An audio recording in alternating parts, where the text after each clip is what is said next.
শাহাবুদ্দিন চুপ্পু 1983 সালে special BCS দিয়ে মুক্তিযোদ্ধা কোঠায় মুনসেফ হিসেবে সরকারি চাকরিতে যোগদান করে। কর্মজীবনের শুরু থেকে একজন সে চরিত্রহীন, দুর্নীতিগ্রস্ত, অযোগ্য বিচারক হিসেবে সর্বমহলে নিন্দিত, ঘৃণিত ব্যক্তি হিসেবে নিজেকে প্রতিষ্ঠা করে। সম্মুখে তখন উনি আমাকে জিজ্ঞাসা করেছিলেন, আপনি কি রাজনীতি করতেন? আমি বললাম, জি মাননীয় প্রধানমন্ত্রী, আমি।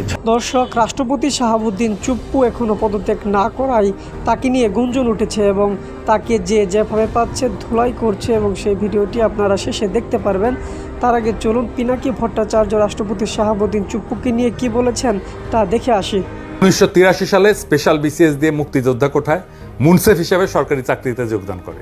কর্মজীবনের শুরু থেকে একজন সে চরিত্রহীন, দুর্নীতিগ্রস্ত, অযোগ্য বিচারক হিসেবে সর্বমহলে নিন্দিত, ঘৃণিত ব্যক্তি হিসেবে নিজেকে প্রতিষ্ঠা করে। কর্মজীবনে এমন এমন জায়গায় সে নিয়োগ নিত যেখানে ঘুষ খাওয়া যায় এবং উচ্চ মূল্যে রায় বিক্রি করা যায়। ওই রকম জায়গাগুলোতে বা স্টেশনগুলোতে ট্রান্সফার হয়ে প্রভূত বিত্ত বৈভবের মালিক হয়েছে এই চুপ্পু। বিচারকের চাকরি থেকে অবসরে যাওয়ার পরে দুর্নীতির মহারানী শেখ হাসিনা তাকে দুদকের কমিশনার পদে নিয়োগ দেয়। এইখানে তার কাজ ছিল চাঁদাবাজি করা, এবং চাঁদাবাজি করতো এই আইনমন্ত্রীর সাথে মিলে, হাসিনার আইনমন্ত্রীর সাথে মিলে। ওইখানে তার একমাত্র কাজ ছিল নানা পর্যায়ে ব্যবসায়ীদেরকে দুদকের তদন্ত জালে আবদ্ধ করে কোটি কোটি টাকা আদায় করা সব ব্যবসায়ীরা আমার কথার প্রমাণ দেবে। বিচারকদের মধ্যে ইন্ডিয়ান এজেন্ট হিসেবে কুখ্যাতি অর্জনকারী এই শাহাবুদ্দিন চুপ্পুকে চোরের রানী শেখ হাসিনা খুব পছন্দ করত। চাকরি জীবনের সকল পর্বে ফ্যাসিস্ট শাসক শেখ মুজিবের মেয়েকে নগদ টাকার বান্ডিল দিয়ে আসতো এই চুপ্পু। তাদের দুইজনের সম্পর্ক ছিল দুর্নীতির অর্থ ভাগাভাগি করার মতো গোপন এবং খুবই ঘনিষ্ঠ। সাংবিধানিক পদ দুদকের কমিশনার হিসেবে সে অবসরে গেলে কারাল রানী তাকে লুট করা ইসলামী ব্যাংকের ভাইস প্রেসিডেন্ট পদে নিয়োগের ব্যবস্থা করে। সেখানে বসে চুপ্পু সারাক্ষণই দেশ লুটকারী এস আলমের নির্দেশ অনুযায়ী সকল ধরনের অন্যায় কার্যক্রম পরিচালনা করত। এই লুটেরের সাথে তার চুরি বাটপাড়ির সম্পর্ক বিচারিক জীবন থেকে শুরু হলেও দুদকের কমিশনার হিসেবে চুপ্পু এই কুখ্যাত ব্যবসায়ীর অপরাধ কর্মের অন্যতম ঘনিষ্ঠ সহযোগী হয়ে ওঠে। তার নির্দেশ অনুযায়ী বিভিন্ন ব্যবসায়ীর উপরে তদন্ত শুরু করে চুপ্পু তাদের সম্পত্তি, বাড়ি, জমি, ব্যাংক বা কোম্পানির শেয়ার এস আলমের কাছে কম দামে বিক্রি করতে বাধ্য করত। বাংলাদেশের সমস্ত ভিকটিম ব্যবসায়ী এর প্রমাণ দেবে। সফলভাবে অজস্র অপকর্ম সম্পন্ন করার পুরস্কার হিসেবে শেখ হাসিনা তার ব্যক্তিগত ব্যবসা বাণিজ্যের অন্যতম সহযোগী এস আলমের পরামর্শে চুপ্পুকে বাংলাদেশের রাষ্ট্রপতির আসনে বসায় দেয়। ফ্যাসিস্ট সরকারের পতনের পর এই পচা দেশের সেরা দুর্নীতিবাজ এবং ইন্ডিয়ান এজেন্ট শাহাবুদ্দিন চুপ্পুকে রাষ্ট্রপতি মেনে কাজ আগায় নিতে হবে বলে যে শিক্ষকেরা জ্ঞান দিচ্ছেন তারা নিশ্চয়ই হুঁশ হারায় ফেলছেন। এই চুপ্পু মুজিব বাহিনীর লোক, র ট্রেন্ড লোক। মুজিব বাহিনীকে র ট্রেন করছে। বাংলাদেশের প্রেসিডেন্ট যাদেরকে বানাইছে হাসিনা সব কয়টা র ট্রেন্ড লোক। আব্দুল হামিদও র ট্রেন্ড লোক। এমন দাগি অপরাধীদেরকে রাষ্ট্রীয় গুরুত্বপূর্ণ পদ থেকে লাথি মেরে বের করে দিয়ে এদের বিচারের কাঠগড়ায় দাঁড় করাতে না পারলে এই গণ অভ্যুত্থান, বিপ্লব, শত শত শহীদের আত্মদান, অজস্র মানুষের অঙ্গহানি, অন্ধ হয়ে যাওয়া এবং অপরিসীম দুঃখ কষ্ট বৃথা যেতে বাধ্য হবে। পতিত সরকারের রাষ্ট্রপতি চুপ্পু, ডিজিএফআই এর মহাপরিচালক খুনি মেজর জেনারেল হামিদ এবং কুখ্যাত ব্যবসায়ী এ কে আজাদকে অন্তর্বর্তীকালীন সরকার গঠনের সকল প্রক্রিয়া থেকে দূরে সরায় দিতে হবে। তা না করতে পারলে এই তত্ত্বাবধায়ক সরকার ব্যর্থ হবে। এই বিপ্লবকে আর জন আকাঙ্ক্ষাকে ধারণ করতে পারবে না এই তত্ত্বাবধায়ক সরকার। আমরা চাই এই সরকার সফল হোক, আমাদের সমর্থন থাকবে, কিন্তু আমরা চাই না আওয়ামী লীগের হাতে অস্ত্র তুলে দিতে। আমরা চাই না আওয়ামী লীগ এটা বলুক এই সরকার ব্যর্থ হয়েছে। আমরা চিনি কারা হাসিনার অনুগ্রহ পাইছেন। আমরা জানি বাংলাদেশে ভারতের স্বার্থ কারা রক্ষা করে।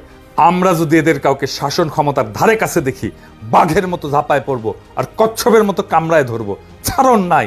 সম্মুখে তখন উনি আমাকে জিজ্ঞাসা করেছিলেন, আপনি কি রাজনীতি করতেন? আমি বললাম, জি মাননীয় প্রধানমন্ত্রী, আমি ছাত্রলীগ করতাম। আমি মনে করি এই যে চুপ্পু সাহেবকে, এই যে আজকে হচ্ছে 19 তারিখ মানডে, তো মানডে টু ফ্রাইডে আপনাদেরকে 5 দিন সময় আসলে জনগণ দিলে বেশি হয়ে যায়, 24 ঘন্টা বেশি। আপনারা এই লোকটাকে রাষ্ট্রপতি থেকে সরায় দেন, ডক্টর ইউনূসকে রাষ্ট্রপতি বানান, যেটা আমাদের জন্য জরুরি। প্রধান উপদেষ্টা আপনারা আরেকজনকে দেন।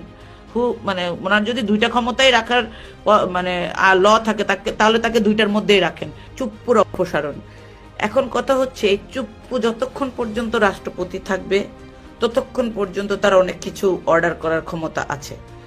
তো সেনা ক্যাম্পে যে সমস্ত আওয়ামী লীগ দুর্নীতিবাজ কারাপ্টেডদেরকে রাখা হয়েছে এইটা কেন রাখা হয়েছে আমাদের জানা নাই। এদের প্রত্যেকের বিরুদ্ধে হাজার হাজার কোটি টাকার দুর্নীতি, মানুষ খুন, মানুষ গুম, সবকিছুর সাথে এরা জড়িত। এদেরকে সিকিউরিটি দেওয়ার কি আছে আমি তো বুঝি না। জনগণের সামনে আইনে এদেরকে দেখ না।